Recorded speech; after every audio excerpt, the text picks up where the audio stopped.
Hi everyone, welcome to the weekly politics show. I'm Councillor Premier with co-host Councillor Underwood on Relax Radio. So on this section, we're going to talk about the crime epidemic that's affecting our community in recent days. There's been knife crime attacks on the Isle of Dogs and also in Canning Town with some fatalities as well. I know as a council in Myland, we have the grim statistics. Well, we used to have the grim statistics before COVID of a fatality from knife crime every year, and there was one on St Paul's Way, which affected a lot of residents.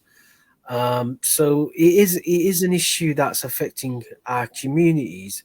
Andrew, you were there on the Isle of Dogs. It's actually on your patch. Do you want to just briefly describe what happened and how the community are feeling and what you think we should be doing to actually tackle this issue? So what happened, at least what's in the public domain, I can't say everything I know, is that a 15-year-old boy stabbed repeatedly a 13-year-old boy about 10 minutes to 9 while they're on their way to school. The boy actually survived his injuries, and last I heard is that I think he'd been released from intensive care. So we believe that he will survive. And the two fatalities actually were in Canning Town. So 2 teenage boys were killed in Canning Town over the last, I think, week altogether. And obviously there have been other sort of knife attacks and stabbings, and a young man was killed on the island as well a few months ago as well. And it's only in this part of Tower Hamlets, sort of stabbings are relatively rare. And I could say for my first 7 years as a councillor, I don't think we had any stabbings for the first 6 years actually on the southern part of the Isle of Dogs. And then suddenly we've had like sort of 4 of them in just over a year, including, you know, 1 fatality. So for us, this is really unusual. I know it's less unusual for areas more to the north.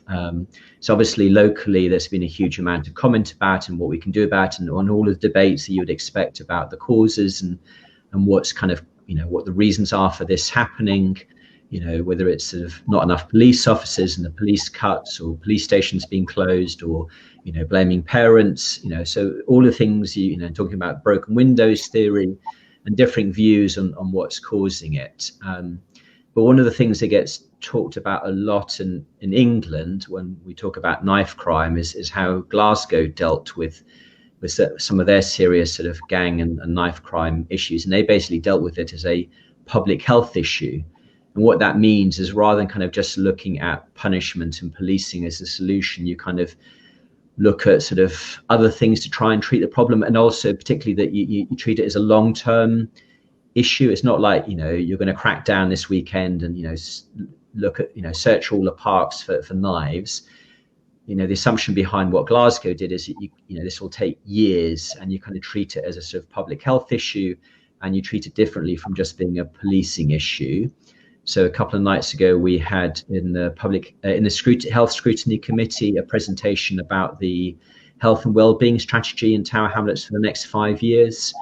And when that comes out to public consultation, I think the both of us might be recommending to people that they sort of more emphasis be put in that strategy on knife crime, because, you know, there's all of this kind of talk and concern about air quality for kids when they're approaching school, which is why we've done all this work on school streets. But, you know, if there's now a risk of children being stabbed on their way to school and sort of having, you know, really serious injuries, life-changing injuries as a result, that might suggest that perhaps some of our focus needs to move in a different direction. But I think, you know, we need to have some of these debates, because we kind of, you know, every time there's a stabbing, it's kind of, oh no, it's terrible. But I've never not really seen a kind of coordinated follow-on response as to what we're going to do about it within Tower Hamlets. And I think that needs to change, because it clearly is getting worse.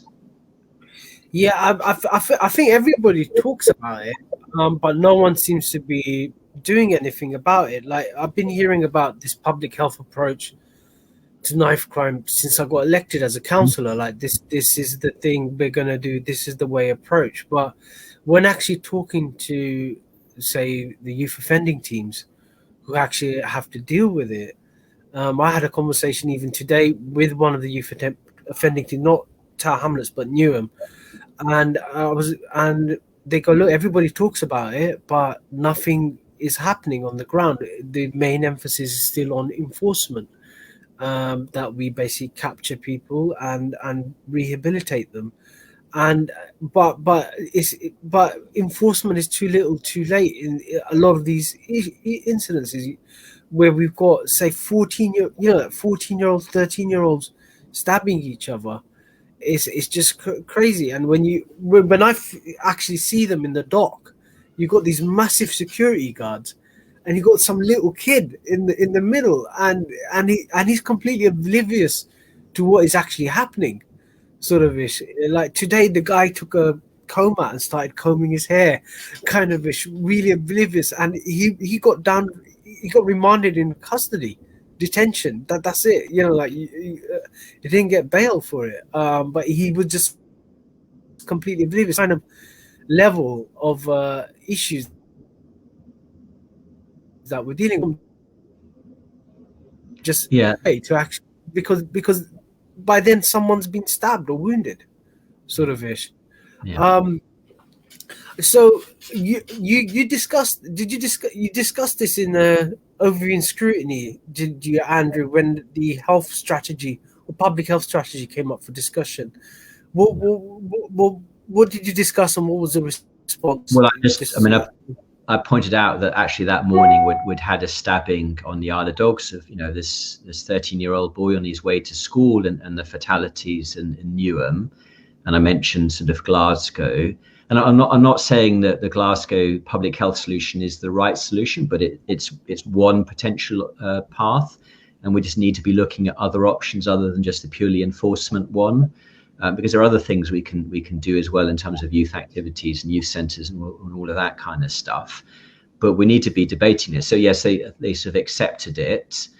I don't think it will change the document. So I think the key thing will be is when the consultation starts, is that we need to sort of make a big effort to feed back to them that we need to look at, this issue and whether or not this is the right solution or not. And funnily enough, actually on Monday, we had Overview and Scrutiny Committee and Mayor John Biggs did his kind of presentation on the annual strategy, and actually asked a similar question because of the Newham fatalities and about antisocial behaviour, and sort of asking about what we were doing about those kind of issues. Because coming back to our favourite subject of livable streets, we're putting huge amounts of resources into livable streets, and it's not clear we're putting anywhere near like the same amount of resources into safety, security type or youth centres, and I'd argue that's a higher priority, especially because air quality has been improving. And I think those are the kind of debates that we need to be having about what our priorities should be, because my concern is that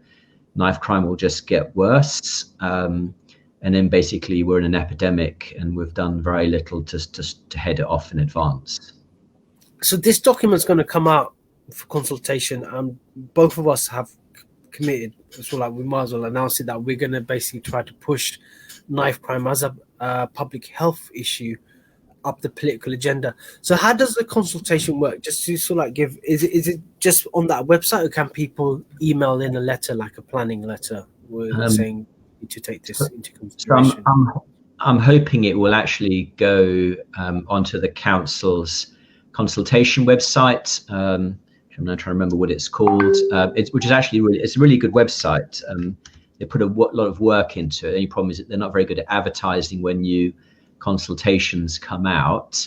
But what hopefully there'll be some kind of online survey or an email address that we can respond to.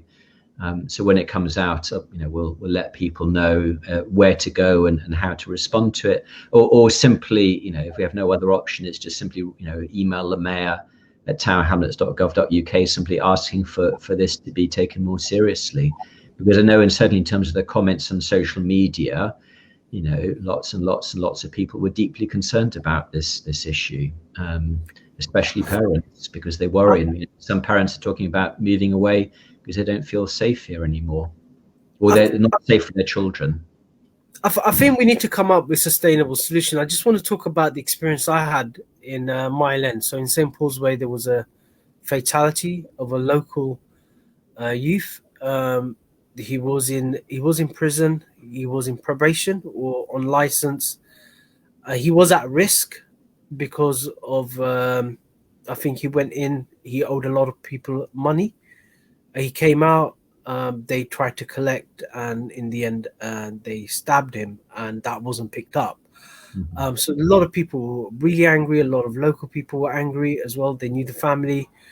But what they were more angry was actually the response from Tower Hamlets Council or the political leadership, where you just come in, take photographs, say nice things, and you just walk away.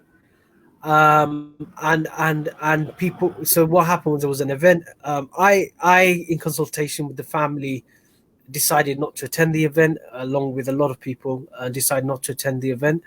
But some people did attend the event, and they got even more angry, saying, "Look, what is this all about? Like, we don't even know half these people. They come here, they're telling us how to live our lives, and then they're gonna go away, and nothing changed." And what happened off the back of that was that the local football team stepped up, and they said, "Look, if no one's gonna do anything, we're gonna do it." And they started doing much more activities, outreach work. They're also running a food bank as well locally, seeing it like a multifaceted approach.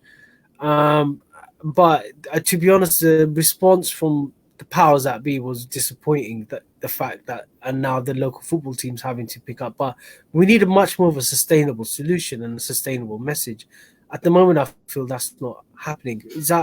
What's your take? Well, how do we get a message out? What's the sustainable approach to this? Yeah, I think I went to that event that you were talking about just to sit in the back and the audience just to listen in. And yeah, so I don't get a strong sense of kind of follow through on some of these issues. And, we're still kind of going down the enforcement route. And in the meantime, because we've cut back youth services, actually the provision has eroded over time compared to what it was like a couple of years ago. That's another comment lots of kind of people make, that youth services are worse now or barely existent compared to what it was when they were growing up on the Isle of Dogs. And yeah, it just needs a more systemic approach. And we have lots of these great documents at Tower Hamlets Council. We have lots and lots of documents and strategies and plans. Just they need to be amended to include this, and we just need to follow through. So cool. So watch this space, guys. As soon as the consultation comes out, Andrew and I are going to highlight it. We'll probably put a campaign together, just some bullet points as well. That's what we think should be included in the strategy, and then let's write it in, and let's get a debate, and let's put knife crime up as a priority up in the political agenda, and let's get some solutions out. So we're going to go into a break.